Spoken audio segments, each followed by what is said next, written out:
거룩하신 하나님 아버지, 오늘 또 늦은 시간이지만 말씀을 증거하게 하시고 주 예수를 전하게 하신 것을 참으로 감사합니다.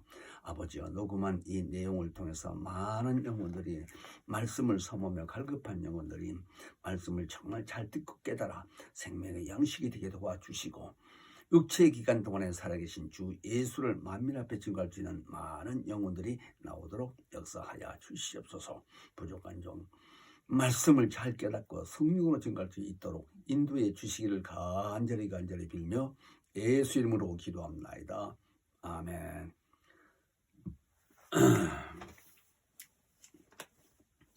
요한복음 8장 44절 상고했습니다. 너희는 너희 아비 마귀에서 났으니 너희 아비 욕심을 너희도 행하고자 하느니라. 저는 처음부터 살인자요, 진리가 그 속에 없으므로 진리에 서지 못하고 거짓을 말할 때마다 제 것으로 말하니 저가 거짓말장이요 거짓의 아비가 되었음이니라. 아멘. 요한복음 8장 44절 말씀을 통해서 마귀는 처음부터 살인자라는 이 주제로서 말씀을 전해드리겠습니다. 하나님께서는 공의의 신이십니다.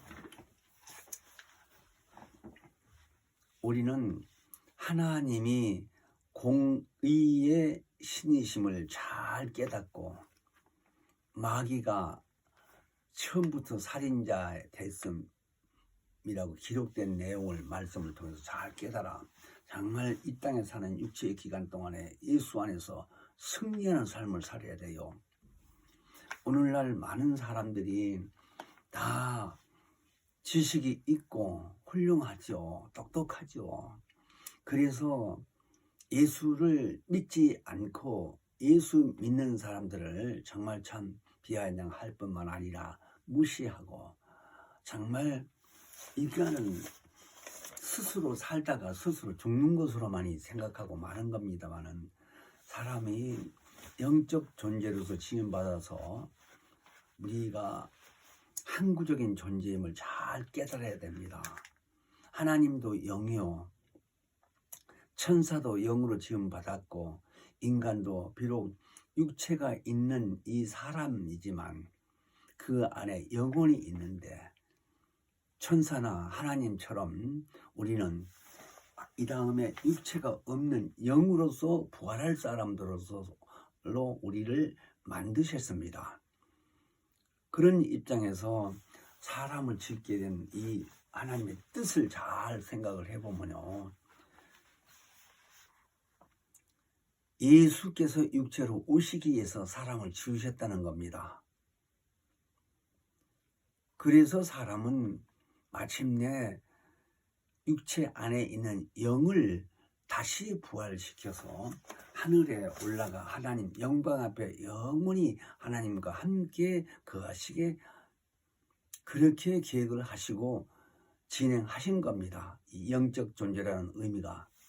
그래서 우리가 하나님이 이 공의의 신이라고 하는 의미는 원래 하나님이 신이라는 이 의미로서 볼 수도 없고 만질 수도 없고, 그러한 분이 영적으로 계신 분이기 때문에 우리가 깨달아야 될 것은, 그런 분이 왜 우리를 이렇게 지었느냐 하는 것을, 어떤 어려움이 있고 문제가 있으면 원망하거나 실망하는 이런 의미를 마음에 앞서지 아니하고, 우리는 오직 성령에 의해서 진리의 말씀을 잘 깨닫도록 노력을 해야 돼요. 우리 육체가 있는 기간 동안에 우리는 100% 마귀로부터 천사로부터 유혹받게 돼 있어요. 그래서 하나님이 기록된 이 말씀을 통해서 너희는 처음부터 마귀라고 하는 이 존재가요, 왜 마귀에게 아비라고 하며 마귀가 우리를 낳았다고 했으며 마귀는 살인자요 거짓말자요 라고 기록을 하시면서 말씀을 우리에게 알려주셨을까요? 그가 진리가 없으므로 거짓말을 할 때마다 자기 것으로 한다는 거예요. 오늘 이 본문 말씀에. 그러니까 인간도 마귀의 지배를 받고 있기 때문에 하나님이 보실 때에 마귀의 이 속성하고 우리 인간의 생각하고 같은 의미로 보는 겁니다. 그래서 마귀가 우리 인류 역사의 시초로부터 살인할 수 있도록 우리 인간의 조상인 아담의 그 아들이 가인이죠. 가인이 자기 동생을 죽인 내용이 창세기 4장 8절에 보면 기록이 되어 있습니다. 근데 그 의미를 신약에 와서 요한일서 3장 12절에는 가인같이 하지 마라.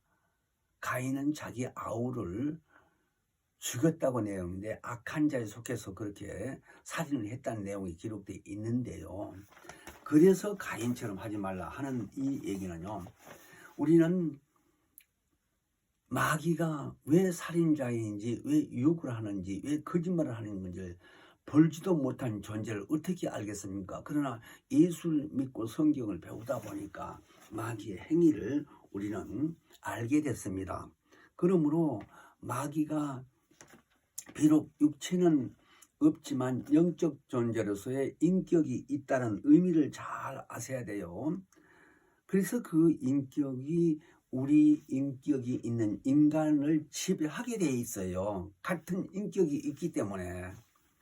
그래서 예수님이 이 땅에 계실 때에 말씀하시기를 마태복음 13장에서 보게 되면 예수님이 이 비유를 말씀을 많이 하셨는데요.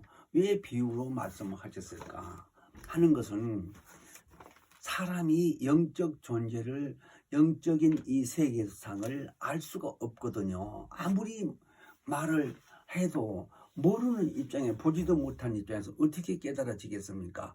그래서 인간이 육체에 사는 동안에 이 땅에서 농사를 짓고 그때나 이때나 우리가 곡식으로서 식량을 삼고서 이렇게 먹고 살게 되는데, 너희들이 일을 하면서 곡식을 땅에다가 이렇게 심어서 다시 또 나오게 해서 열매를 맺게 하고 그래서 추수해서 먹고 사는 것을 잘 알기 때문에 그 비유를 드는 겁니다. 그래서 하신 말씀이 요한복음 13장, 마태복음 13장 38절을 쭉 보게 되게 되면요. 이 세상은 밭이라고 그랬어요. 그러니까 이 인류가 거하고 있는 이 세상을 가리켜 밭이다라고 말씀하시면서 좋은 씨는 천국의 아들들이라는 겁니다. 그러니까 이 밭에다가 농작물을 심는데 그가 자라서 꽃이 피고 잎이 피고 말하자면 이렇게 열매를 맺어서 사람이 추수해서 먹게 되는데, 그런 내용을 얘기하면서 가라지는 악한 자들의 아들들이라고 그러면서 좋은 씨는 천국의 아들들이요, 가라지는 악한 자의 아들들, 이렇게 얘기를, 왜 좋은 씨는 천국의 아들이라고 했을까? 사람들을 가리켜 하는 말입니다. 그러니까 그 마태복음 13장에 보게 되면 예수님이 그렇게 말씀하실 때에 그 제자들이 또 그 가라지에 대해서 예수께 질문을 했습니다. 주님, 왜 좋은 씨를 심었는데 가라지가 났습니까? 하고 질문을 했어요. 그때 예수님 말씀하시기를 악한 자가 그렇게 했다. 너희가 잘 때에 악한 자들이 와서 그렇게 가라지를 뿌리고 갔다. 그럼 뽑을까요? 그랬더니 예수님 말씀하시기에 그냥 둬라. 추수 때까지 같이 추수를 해야 된다. 먼저 뽑다가는 곡식을 또 버릴까봐 안 된다. 그러면서 그냥 두라고 말씀하셨습니다. 그러니까 지금 인류가 70억이 넘는다고 그래요. 지구상에 존재하고 있는 인류가. 근데 하나님이 예수 믿지 않는 사람들 그냥 다 멸해버리면 끝나겠지만 그런 분이 아니시고 마침내 예수가 다시 이 지상에 오신다고 성경 기록되어 있습니다. 예수님이 이 땅에 계실 때 스스로 당신이 말씀도 하셨어요. 분명히 내가 가서 너희가 있을 처소를 예비하고 다 하면 내가 와서 너희를 데리고 가겠노라. 나 있는 곳에 가서 있겠다라고 얘기를 알려줬어요. 요한복음 14장에 보면. 어떻든 예수님이 재림하시게 되면 우리는 영이 사람으로 부활이 돼서 예수님처럼 천국에 가는 게 우리 본향에 간다는 겁니다. 자, 그런 의미로서 말씀을 하실 때에 예수님이 이 땅에 계셨을 때에 그런 말씀을 하셨는데 결국은 우리가 성경을 통해서 알고 있는 얘기지만 십자가에 달려 죽으셨는데 3일 만에 다시 하나님이 부활시켜서 살아나신 이 몸으로 승천하신 내용을 우리가 잘 알고 있지요. 근데 요한 1서 3장 8절에 보면요. 이제 그 후로 사도들이 성령의 역사로서 말씀을 기록하신 말씀이 성경에 보면 신약 성경에 많이 있지요. 근데 요한일서 3장 8절에 죄를 짓는 자는 마귀에 속하나니 마귀는 처음부터 범죄함이니라. 그렇게 말씀하시면서 하나님의 아들이 나타나시면 마귀의 일을 멸하려 하심이니라. 이렇게 기록이 되어 있습니다. 그러니까 하나님이 성경을 기록하게 하는 자들에게 영감을 주셔서 기록하게 하셨는데 우리 인간이 이 세상에 살면서 하나님 보시길 때 누구나 다 죄인일 뿐만 아니라 또 죄인이면서도 또 죄를 짓고 사는 거예요. 그러니까 아담의 후손으로서의 우리가 영적 존재일 뿐만 아니라 아담이 선악을 먹게 된 그 문제로 죄인인데 그 아담의 죄가 우리 후손들에게도 똑같이 있다라는 겁니다. 그래서 원죄라고 그러는 거예요. 그러니까 김씨가 난 아들은 김씨가 되듯이 죄인은 하나님 보실 때 다 똑같은 죄인이라는 거예요. 그런 인류가 이렇게 많은 인류로 변성이 됐으면서 마음에 있는 악한 생각으로부터 시작해서 시기, 질투, 미움하고 싸우고 혈기나고 육체의 소욕으로서 하나님 보실 때 다 똑같은 죄인들이 아담뿐만 아니라 그 아들 가인이 아울을 죽인 것처럼 똑같은 마음들이 다 있다라는 거예요. 그러니까 지금이나 그때나 사람은 누구나 다 육체의 소욕이 있다 이 말입니다. 그래서 이런 것이 죄라는 것을 우리는 모르는 입장에서 사는 겁니다. 그러므로 성경에 말하기를 한 사람이 죄를 져서 세상에 사망이 오게 되고 그와 같이 우리 모든 사람들이 다 죄인이며 또 죄인일 뿐만 아니라 사망에 와서 죽게 된다는 것을 로마서 5장 12절에 아담을 가리켜 하는 말입니다. 그 아담 한 사람이 죄를 져서 사망이 세상에 오게 됐는데 그와 같이 우리가 죄를 짓고 그와 같이 우리가 죽게 된다는 하는 내용을 말씀을 하시는 겁니다. 그런 의미로서 우리는 성경을 잘 봤을 때에 하나님께서 누구를 막론하고 다 가인 같은 죄인이요 아담 같은 죄인이라는 겁니다. 다 똑같다라는 거예요. 그래서 우리가요 이제 신약 성경에서 보게 되게 되면 예수님 말씀하신 겁니다. 마귀가 가룟 유다에게 생각을 집어넣는 것을 알았어요. 생각이 무슨 생각을 집어넣느냐? 예수를 팔려는. 그러니까 가룟 유다는 예수님의 제자였어요. 그런 사람인데 인간적인 입장에서 볼 때는 가룟 유다가 우리 스승이 참으로 좋은 일을 하신 분인데 왜 죄인 취급을 받느냐라는 것을 봤을 때 마음이 안타깝겠지요.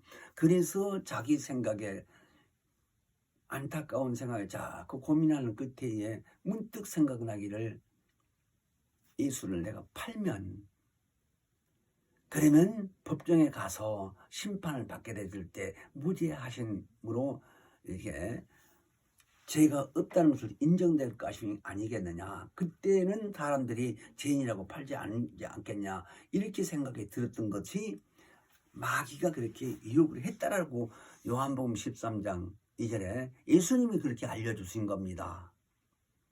실제 마귀가 그 생각을 집어넣는데 이 가룟 유다는 자기 마음의 생각인지 알고 실제 행동을 했어요. 그래서 결국 은 30냥에 팔려서 죄인 취급을 받아서 결국 죽게 됐는데, 그때에 가룟 유다가 깨닫고 예수가 무죄하다고 그 법정에 가서 소리도 지르고 결국은 사도행전 보게 되면 자살해 죽었지 않습니까? 양심의 가책이 돼서. 근데 그것 자체가 성경에 보게 되면 마귀에 유혹받았다라는 겁니다. 그러니까 우리가 인간이 살면서요, 마귀 계계를 그 간사한 깨를 능히 대적하고 이길 수 있는 방법은 하나님의 말씀을 통해서 아니면은 할 수 없다라는 거예요. 실제 마귀가 보이지 않지요. 우리보다 이 지혜가 더 충만하다 이 말입니다. 왜? 보이지 않는 영적 존재가 우리하고 같이 싸운다면 우리는 100% 질 수밖에 없잖아요. 실제 안 보이니까. 그런 입장에서 우리는 당할 수밖에 없는 겁니다. 첫째, 그거는 육체가 없기 때문에 우리 몸에는 들어오지를 못해도 우리 밖에서, 몸 밖에서 그 생각을 가룟 유다처럼 생각나게 한다는 거예요. 그러니까 사도행전 5장에 보면 아나니아 삽비라도요, 거기 보면요 아주 참 신기해요. 왜? 베드로 사도를 통해서 복음을 듣다 보니까 충만해져 가지고 자기가 살고 있는 집을 팔아서 내가 하나님께 드려야 되겠다 하는 마음으로 집을 팔았어요. 팔고 현찰을 받고 보니까 욕심이 생기는 겁니다. 그래서 일부는 죄에 놓고 일부만 하나님께 갖다 드렸습니다. 그때 베드로 사도는 그거를 알았어요. 성령의 역사로서. 그래서 너희가 하나님의 성령을 속이느냐라고까지 베드로 사도가 얘기를 했습니다. 그래서 돈이 이것밖에 아니라고 집을 팔아서 생긴 현찰을 만지니까 일부는 감추고 일부만 갖다 내니까 베드로가 알았단 말입니다. 성령의 역사로서의. 이해가 안 되실지 몰라도 하나님의 성령이 다 아신다 이 말입니다. 그런데도 불구하고 그 남편 된 아나니아가 그렇게 부인은 어디 가고 없는데 갖다 냈어요. 그랬더니 죽었습니다. 베드로 앞에서. 그래서 장사를 지내고 나는데 그 후에 여자가 왔어요. 그래서 부인한테 말했더니 너희가 똑같이 성령을 속이고 일부만 갖다 냈지 않느냐고 얘기하니까 아니라고, 그것뿐이라고 여자도 그랬습니다. 그래서 베드로 사도가 너희 남편 아나니아처럼 너도 그렇게 이제 죽을 것이라 하니까 그 앞에서 그냥 죽었어요. 말 한마디에. 이게요, 베드로가 무슨 사람이기에 똑같은 인간이요. 그냥 성령의 역사로서의 하나님이 알려줘서 보시게 되고 알게 돼서 얘기한 겁니다. 성령이 그 속에서 말을 하게 하고 깨닫게 해주시니까 그대로 말하는 거예요. 오늘날 목사님들이 다니셔서 설교할 때 성령의 역사로 하신단 말입니다. 그 말씀이 하나님의 말씀을 그대로 받아들이지 않냐고, 그럴 수가 있어 라고 하게 되면 이건 성령 거역이에요. 성령 거역하고 해방하는 것은요, 하늘에서나 땅에서도 용서받지 못한다는 겁니다. 마태복음 12장 31절로 30절 그렇게 말씀하셨어요.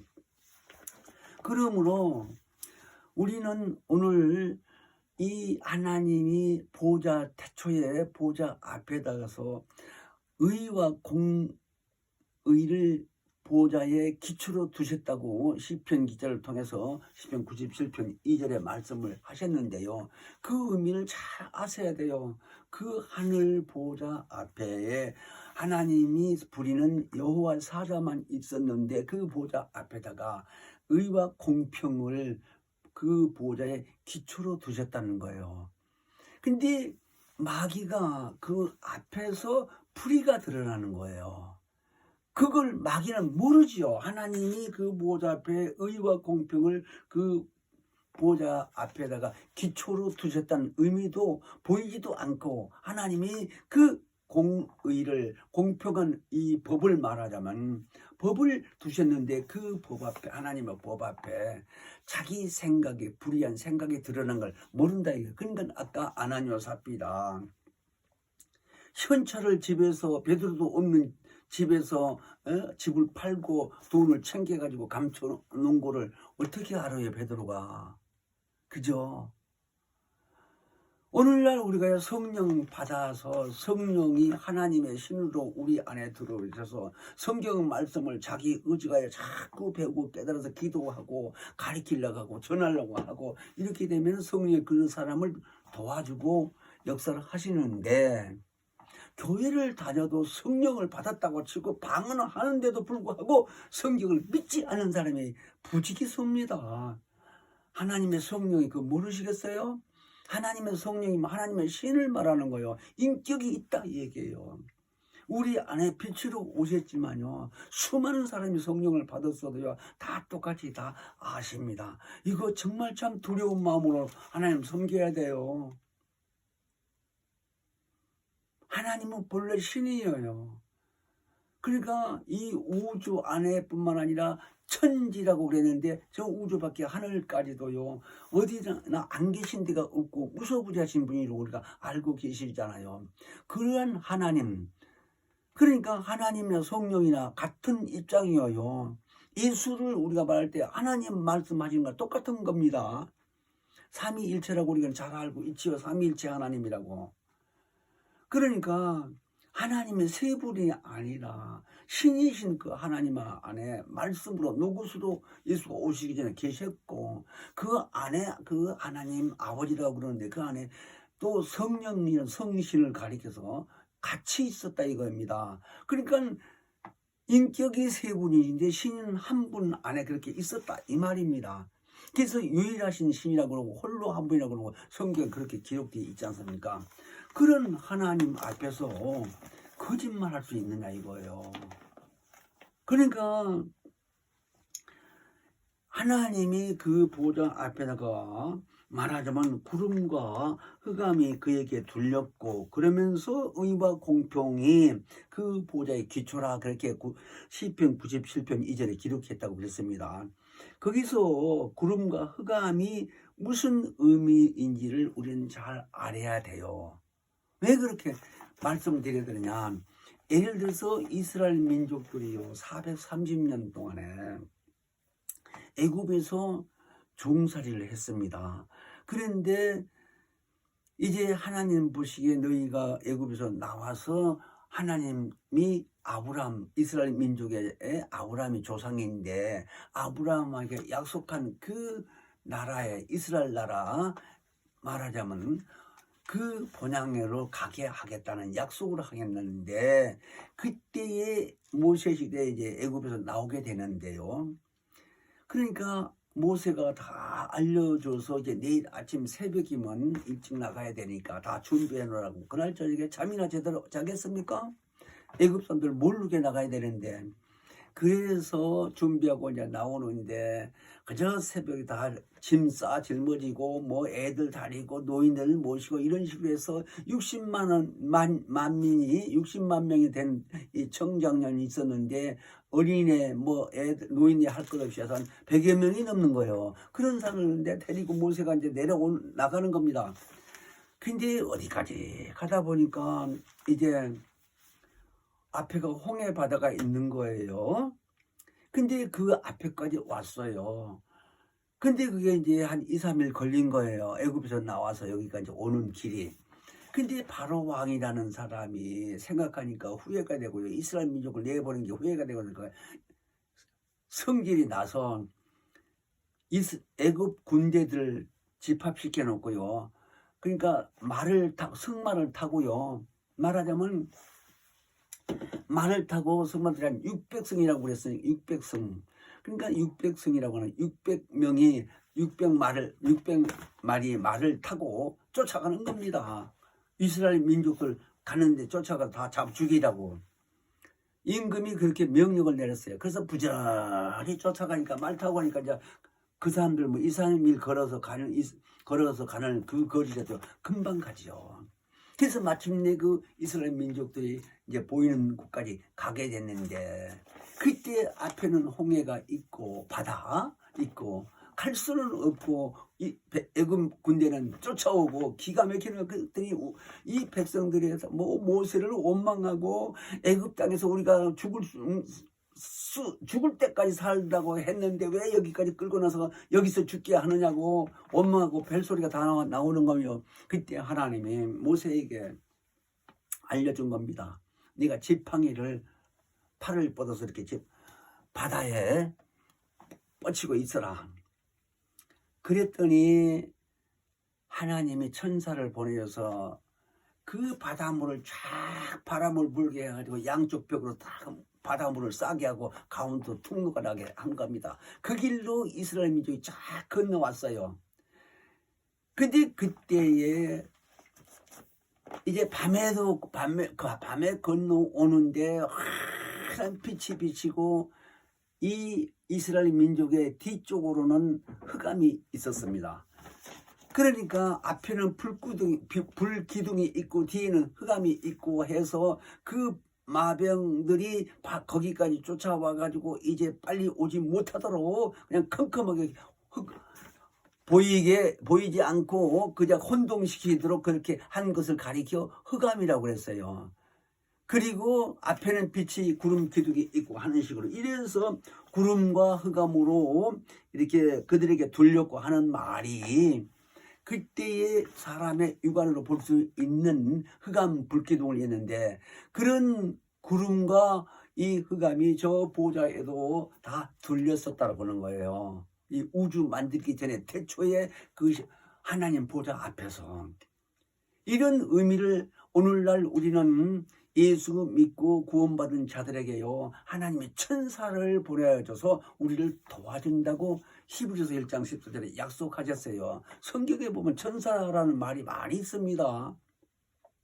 특별히 구약시대에는요, 모세를 하나님이 만났다고 하는 것 천사예요. 여호와 사자. 그거를 스데반 집사는 지금 가다가 돌에 맞아 죽었잖아요. 너희가 믿는 그 하나님이 천사였었다고 하는 말을 하다가 맞아 죽었잖아요. 근데 성경은 천사요. 지금 천사, 예수 믿는 사람들 천사에 대해서 모르는 사람들이 얼마나 많아요. 근데 천사는 하나님의 부리는 종으로 지음을 받았고, 우리 인간은 하나님의 아들, 딸입니다. 육체 기간 동안에. 그래서 결국은 아들들이라고 했는데, 아들들의 말은 하나님의 후사, 상속자라는 말입니다. 예수님과 똑같은 신분이에요. 이제 우리는 예수 믿고 구원받은 자들은. 이런 의미에서 흑암이라는 것 자체를 출애굽기 14장 20절 쭉 보게 되면 그런 말이 있습니다. 애굽진과 말하자면 마병과 이스라엘 민족하고 이렇게 구분해 놓고 천사들이 밤이나 낮이나 인도의 내용이 출애굽기 13장이나 14장에 보면요, 구체적으로 잘 기록이 됐습니다. 그래서 이런 내용으로 요한계시록 5장 11절에 보면 사도 요한이 영안을 열어줘서 하나님이 그 보좌의 상황을 보여줬어요.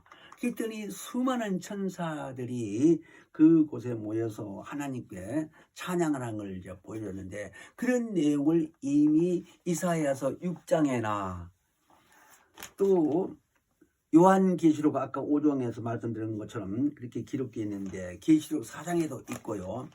이런데 보면 이사야 선지자를 통해서 사도 요한을 통해서 뭐 많은 그 사도 요한이나 이런 사람들을 통해서 하나님이 인정한 이 제자들을 통해서요, 천사들의 활동을 보여줬어요.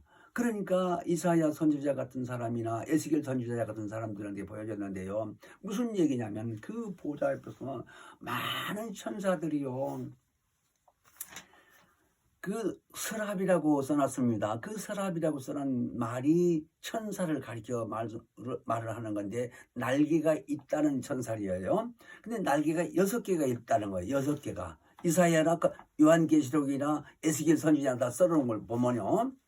그런데 날개를 6개니까요. 2개는 펴서 양쪽에 그 옆에 있는 천사들하고 어깨 동무하는 것처럼 이렇게 다 어깨에다 손을 올리고 쭉 이렇게 가로로 서 있는 겁니다. 앞에는 지휘하는 천사가 있고. 그런데 그 지휘하는 천사가 어깨를 이렇게 펴고 어깨 동무하는 것처럼 서 있는 천사들을 지휘하는 거예요. 좌측으로 가라면 좌측으로 가고 우측으로 가면 우측으로 가는데 왔다 갔다 하는 겁니다. 이렇게 여러 천사들이 이렇게 어깨 동무한 것처럼. 근데 2날개로는 어깨 동무를 했지요. 또 2날개로는 자기 몸을 이렇게 쫙 감싸고 있고, 또 6개니까 2날개로는 이제 딱 좌우로 움직이면서 정지하고 서게 했을 때 비비는데 날개를 계속 비비다 보면 소리가 난다는 거예요. 그 소리를 들을 때 사람이 말로 표현할 수 없는 무슨 번개 치는 뭐 소리같이 내송하는 이런 천둥하는 소리같이 들리기도 하고 뭐 폭포수 같은 들리기도 하고 무슨 소리라고 규명할 수 없을 정도로 들리긴 들리는 소리인데 신기한 소리가 들리더라는 거예요. 그래서 그 소리가 아주 극치라고 그랬어요. 그런 소리를 들었다고 하는데 보이는 것은 천사들이 그렇게 해가지고 왔다 갔다 하고 그런 것을 봤을 때에 기록한 것이 이제 성경이 이사야나 에스겔서나 요한계시록에 보면 있다고 아까 그랬는데요. 이 지구상에 존재하는 인간들이 발전해 가면서요. 음악을 만들 때에 곡이 있어야 되지 않겠어요? 그 곡을 오선을 그려놓고 곡이 좌로부터 우로 쭉 높은 낮은 가는 것을 멜로디라고 하는데 그런 문제가 성경에서 나왔다라는 거예요. 그것을 보고 그걸 때로 천사들이 소리 내는 걸 해서 이런 것을 곡을 만들어서 이게 멜로디다 한다 이게요.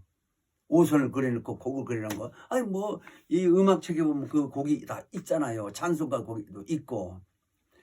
그런 것처럼 왜 그 얘기를 하냐. 원래 천사들이 보좌 앞에서 찬양을 했다는 거예요. 하나님 보좌 앞에서. 그러니까 르시엘 천사가 음악의 천사로서의 말하자면 지휘자 역할을 했다라는 거예요.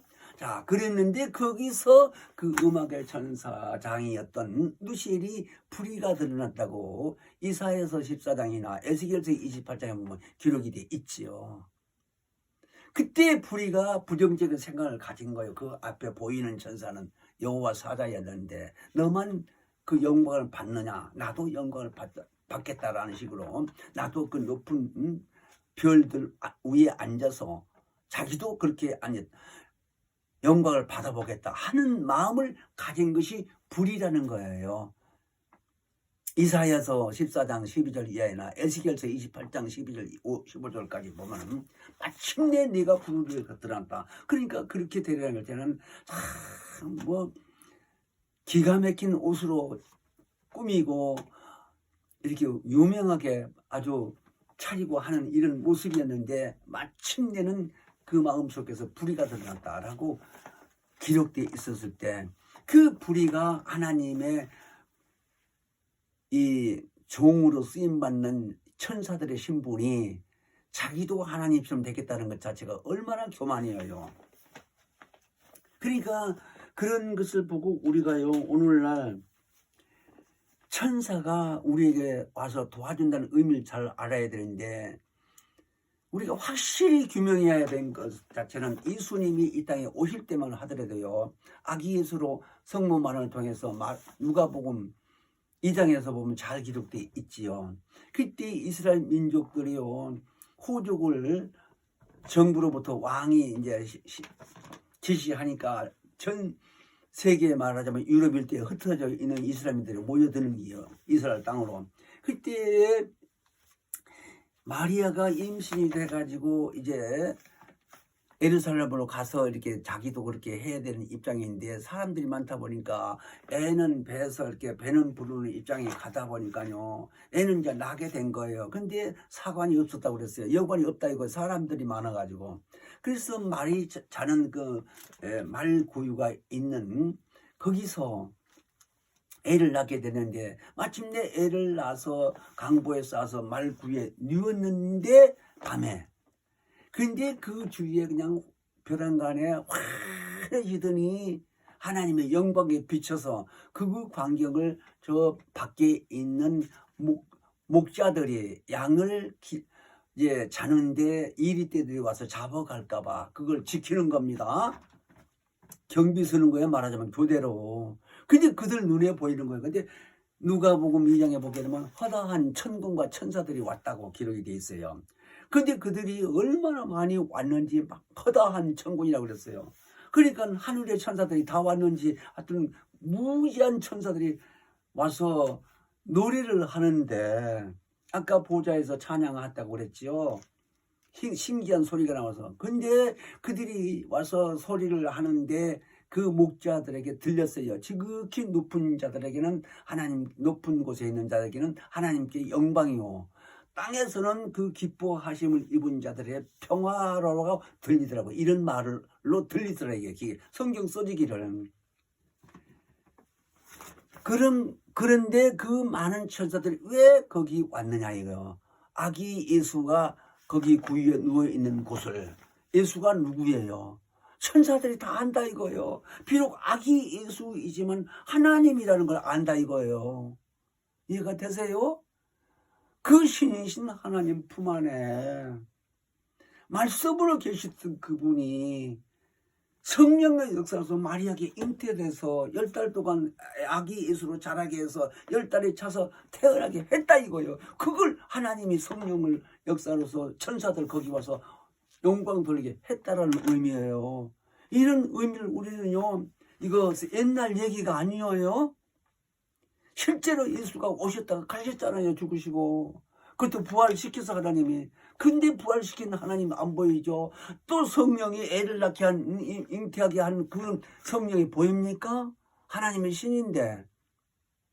이런 의미로요, 우리는 영적으로 잘 알아야 되는데, 이처럼 우리가요, 하나님 보좌 앞에서 천사들이, 수많은 천사들이 하나님께 찬양하는 우리 내용과 예수가 아기 예수로 이 말구에 누웠을 때부터도 천사가 와서 이렇게 영광 돌리는 모습을 통해서 사실이라는 걸 우리는 알고, 우리가 오늘날 이 땅에 살면서요, 많은 천군 천사들이 와서 우리를 돕는데 이 의미를 다 잘 알아야 됩니다. 그러니까 예수님 마치 이 땅에 오셔서 이제 성장해서 침례도 받고요, 이제 성령의 이끌림을 가서 마태복음 4장에 보게 되게 되면 마귀를 만난 내용이 있습니다. 그래서 마귀를 하나님의 말씀으로 간략하게 얘기를 했어요. 여러분들이 마태복음 4장 1절부터 11절까지 잘 읽어보면 아시겠습니다만요, 하나님의 아들이냐고 시인을 해서 이제 물어봤습니다. 그때에 하나님 말씀으로 대적해서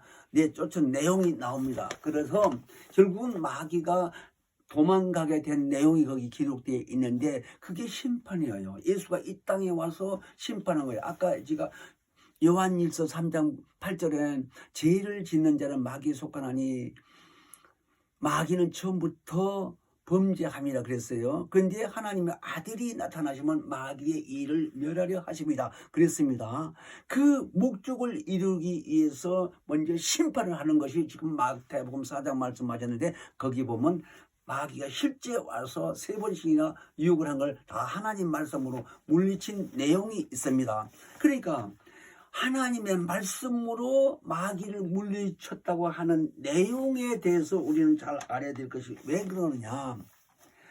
예수가 이 땅에 오셔서 우리에게 말씀을 받아서 말씀으로 무장하라는 의미를 이미 보여주시고 알려주신 방법이야 그게요. 마귀가 지금 안 보이고 귀신이 안 보이잖아요. 그러나 영적 존재이니까 안 보여도 이 의미를 잘 알고 하나님 말씀을 받아서 자기가 깨달아지면 그 말씀을 사용했을 때 그게 무기예요. 이해를 하시는지 모르겠어요. 무기라고 뭐 손들고 지금 가지고 있는 거 아니잖아요. 내 영혼 속에 마태복음 13장 보면 말씀 듣고 깨닫는 자라고 그랬어요. 아까 제가 마태복음 13장에 밭은 세상이라고 그랬고, 그 세상이 이제 밭인데 세상에 있는 인간들에게 예수 믿는 자들이 좋은 씨는 천국의 아들이라고 그랬어요. 하나님의 말씀, 진리의 말씀을 받은 자들 가리켜 하는 말입니다. 좋은 씨가 하나님의 아들, 천국의 아들들이라고. 이런 의미가 깨달아져야 돼요. 인간이 살아서 길게 살아봐야 100여 년밖에 더 살아요. 더 살면 20세까지 산다고 잽시다. 120세까지 산다고 했으니까. 그러나 한 번 죽는 건 정한 일시라고 그랬고, 죽은 후에 끝나는 게 아니기 때문에 우리가 예수 믿고 하나님 섬기는 거 아니냐, 이 얘기입니다. 그래서 예수가 이 땅에 계셨을 때요, 어떤 병든 자를 고쳤는데, 이 병든 자를 고쳐주니까 바리새인들이요, 귀신의 왕 바알세불을 힘입어 귀신 쫓아낸다고, 병든 자를 고친다고 비방을 한 거예요. 그때 예수님이 그 의미를 알고 그들을요, 대뜸 하신 말씀이 뭐라고 했습니까? 그들에게 이 독사의 자식들아, 이렇게 대뜸 하신 겁니다. 그러니까 에덴 동산에서 아담 하와를 유혹한 이 뱀을 가리켜, 뱀이 독사 아니에요. 그러니까 이 뱀, 아담의 그 유혹하고 똑같은 취급을 동시에 한 겁니다. 예수가 이 뱀의 자식들아 해가면서. 그 의미를 오늘날 우리는 잘 아셔야 돼요. 그러니까 오늘날 우리가 예수 말씀을 통해서 예수를 믿지 않는 사람들 비방하는 건요, 마귀의 자식들이라고 확실히 규명이 되는 겁니다. 그 말은 하나님이 보실 때. 그러니까 우리는 그 밑에서 평생 동안 죽기를 무시하고 살던 이런 사람들이 예수 믿고 나와서, 어렸을 때 믿는 사람 같으면 모르겠죠, 그런 의미를. 나 같은 사람은 37에 예수를 믿었기 때문에요, 세상 제사 지내고 뭐 귀신 섬기고 별짓 다 하다가 왔었기 때문에 그런 쪽을 훤히 압니다. 남의 토종 비결까지 봐준 사람이래 내가. 그러니까 제사를 왜 지는 거, 그런 거 얘기하면요, 며칠 얘기해도 다 못해. 그런 입장에서 우리는 완전 우상을 섬기고 살다가 이쪽에 와서 하다가 정말로 피규어가 될 뿐만 아니라요, 내가 쏘가도 그런 걸 어떤 귀신이고 마귀에 대한 것은 이해가 팍팍 되더라고요. 왜? 그렇게 살았기 때문에. 근데 오늘날 많은 교회에서 그걸 모르니까 가르쳐 줄 수가 없어. 그래서 성막지 와가지고 귀가 번쩍 떨린 거 저는. 자, 그래서 제가 이런 얘기 합니다만, 마태복음 12장 쭉 보게 되게 되면요, 그 귀신 들려서 그런 내용을 이렇게 벙어리 되고 뭐 병든 자를 고쳐주는 내용을 보고 바리새인들이 비방했을 때에 쭉 마태복음 12장 끝까지 보게 되게 되면요, 무서운 얘기를 많이 했어요. 이 독사의 자식들아 해가면서. 자, 그래서 그런 의미를 우리는 잘 알고, 마태복음 12장 28절까지만 보더라도 성령에 힘입어 귀신 쫓아냈다고 분명히 얘기를 하셨습니다. 예수께서. 그러므로 우리는 오늘날 성령 충만해서 하나님 말씀으로 무장하고 성령에 의해서 능력 있는 삶을 살아야 귀신을 쫓아내고 마귀 계획을 능히 대적해서 이길 수 있다라는 얘기입니다.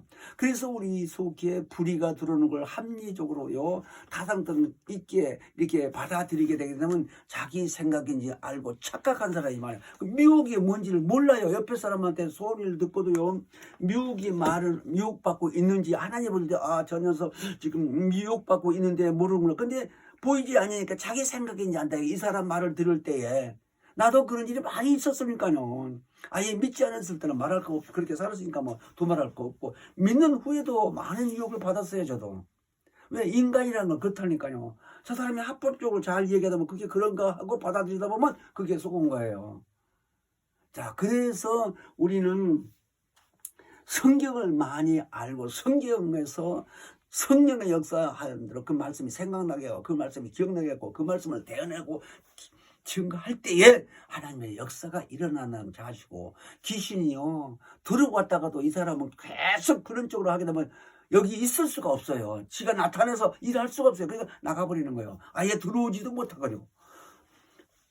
그런 말씀, 하나님의 말씀을 가지고 있지 않는 사람에게는요, 부정적인 생각이 들어도 자기 생각이냐고 그대로 옮기게 돼. 아까 아나니아 삽비라지가 얘기했죠. 하나님께 돈 드린다고 집을 팔았는데 현찰 많이 가지고 있다 보니까 일부를 속이고 감춰놓고 일부만 드리니까 베드로가 사도가 알았다고, 그거를 감춰놓고. 두 부부가 죽었잖아. 그래서 사도행전 5장에 보면 그렇게 유혹받게 된다 이 말입니다. 자, 그래서 오늘날 이런 의미를 잘 알아들으시고 이 시간 기도할 때 정말 성령 충만해서 어떠한 유혹이 오더라도 이기며 승리할 수 있는 삶을 살게 해달라고 예수의 크게 부르시고 기도합니다. 예수여, 거룩하신 하나님 아버지, 항상 우리는 육체 기간 동안에 진리의 말씀으로만 보존되는 삶이 되게 도와주시고 성령으로 충만하여 마귀 계계를 능히 대적하며 이기며 승리할 수 있는 삶을 살 수 있도록 역사하시고 주관해 주신 것을 감사하고 예수 이름 받들어 기도합나이다. 아멘. 하늘에 계신 우리 아버지, 이름이 거룩히 여김을 받으시며 나라 임하옵시며 뜻이 하늘에서 이룬 것 같이 땅에서도 이루어지이다. 오늘날 우리에게 일용할 양식을 주옵시고 우리가 우리에게 죄 지은 자를 사하여 준 것 같이 우리의 죄를 사하여 주옵시고 우리를 시험에 들게 하지 마옵시고 다만 하게서 구하옵소서. 나라와 권세와 영광이 아버지께 영원히 있사옵나이다. 아멘.